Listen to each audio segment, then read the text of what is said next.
Hi guys, my name is Artie. I'm going to be taking you through my full LASIK procedure here at Swagel Wootton, beginning with my initial consultation and measurements, followed by my appointment with my optometrist to get me refracted to my optimal vision.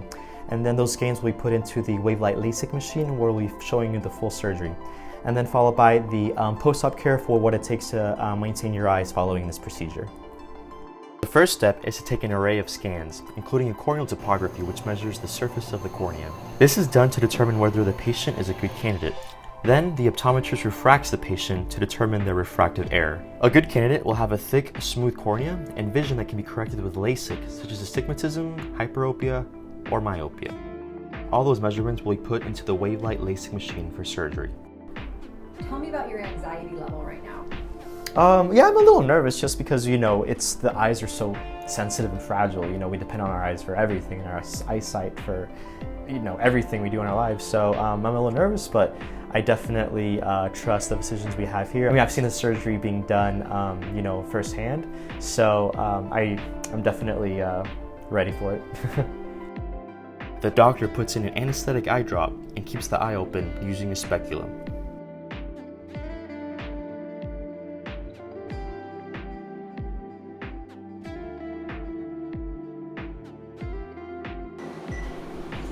Here you can see the femto laser creating corneal flap at the epithelium.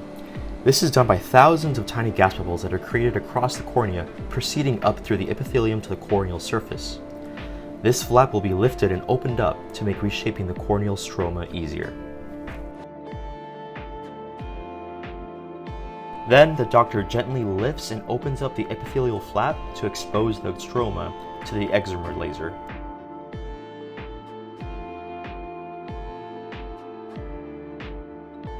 Before proceeding, she uses a wick to wipe the cornea clean. The Excimer laser is not visible to the naked eye here, but you can hear the energy breaking the intermolecular bonds to reshape the cornea, eliminating the refractive errors. The doctor replaces the flap, rinses it out, and reseals the cornea. Finally, a steroid and antibiotic drop is administered.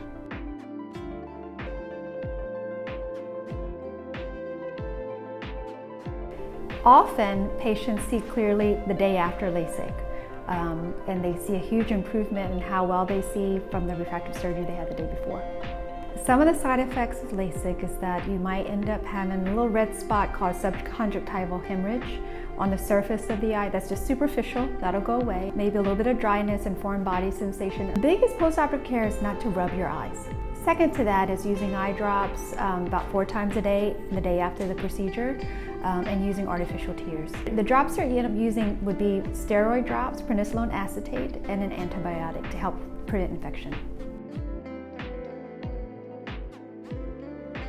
Thank you. As I sound.